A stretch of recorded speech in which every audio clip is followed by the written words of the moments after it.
petits. Namasté. Oui, on s'occupe des petits qui parfois ont du mal à gérer les décisions que prennent les grands. L'autre jour, 17h35, un bus plein à craquer, une sortie d'école, ça se pousse, ça rigole, ça piétine les bottes du monsieur, ça s'excuse à voix basse et ça gousse à gorge déployée. Les arrêts se succèdent et peu à peu le bus se vide. Restent 2 enfants de 7 ans avec 2 cartables bien plus grands qu'eux. C'est le moment que choisit le petit blond, resté silencieux jusqu'alors, pour l'ouvrir et se confier à son ami. Moi, mes parents, ils ont divorcé il y a 5 jours. En fait, ils étaient séparés depuis des années et j'ai compté, ça fait plus de la moitié de ma vie qu'ils sont séparés. Il a donc compté, il y a cru et finalement le coup près est tombé, il y a 5 jours. En face, la petite fille ne dit rien parce qu'en fait, il n'y a rien à dire. Alors entendons-nous bien, loin de moi l'envie de juger qui que ce soit ou de commenter quoi que ce soit. On laisse ça à d'autres. Il y a des enfants pour lesquels c'est un drame que leurs parents divorcent et il y a ceux qui prient tous les soirs pour le cri cesse, pour que cela arrive enfin comme une délivrance.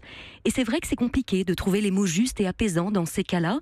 Pour nous aider, il y a donc ce livre de Darlene Wayburn aux éditions de l'Homme, Nous divorçons, quoi dire à nos enfants. Oui, parce que justement, on ne sait pas quoi dire aux enfants. Eh bien que les parents, par exemple, ont pris la décision de divorcer parce qu'ils sont malheureux ensemble et que cela se passerait mal à la maison pour eux comme pour les enfants s'ils ne se séparaient pas. On peut aussi ajouter que bien sûr, ce serait plus harmonieux de vivre tous ensemble quand on s'aime. Mais lorsqu'on ne s'aime plus, lorsque l'on se dispute en permanence, ce n'est plus vivable pour personne. Surtout, on peut rappeler à outrance et répéter que ce sont des problèmes d'adultes, que le plus important est préservé et que contrairement aux liens amoureux, les liens entre les parents et les enfants et celui entre frères et sœurs durent, eux, toute la vie. Rappeler à l'enfant que sa mère sera toujours sa mère, que son père sera toujours son père, et que lorsque l'enfant fondera une famille, plus tard, ils seront les grands-parents de ses enfants. Et comment est-ce qu'on annonce qu'on va divorcer ? C'est important que les 2 parents le disent à tous leurs enfants en même temps, les petits comme les grands, puisque tous ont droit à la vérité. Vous pouvez dire que l'on ne peut pas divorcer de ses enfants, que si le couple conjugal est en crise, cela n'enlève rien au couple parental qui, lui, est maintenu. Le rassurer aussi sur le fait qu'il grandira entouré de l'appui maternel et de l'appui paternel, chacun dans leurs différences.